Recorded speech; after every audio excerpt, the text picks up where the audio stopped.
நாங்கள் வாழ்க்கையிலே ஏராளமான செயல்களை செய்கின்றோம். ஆனால் அந்த ஒவ்வொரு செயல்களையும் புருவமத்தியில இருந்து அகநோக்கோடு அறத்தின் வழி இருந்து செய்து நாம் அறத்தின் வழி இருந்து ஒரு செயலை கருணை நன்முடிவாக அந்த செயல் முடியுமாக இருந்தால்தான் எங்களுடைய எலும்பு மச்சையிலே அந்த அறசக்தி சேமிக்கப்படும். அந்த அறசக்தியைத்தான் நாங்கள் சேமிக்க வேண்டும். அதுதான் உண்மையான செல்வம்.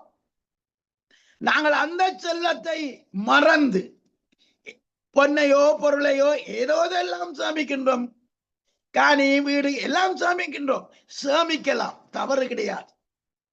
ஆனால் இந்த அகச்செல்வத்தை நாங்கள் எங்களுடைய வாழ்க்கையை அறத்தின் வழி வாழ வேண்டும். இதுதான் பெருமானாருடைய நெறிக்குரிய மிகவும் முக்கியம்.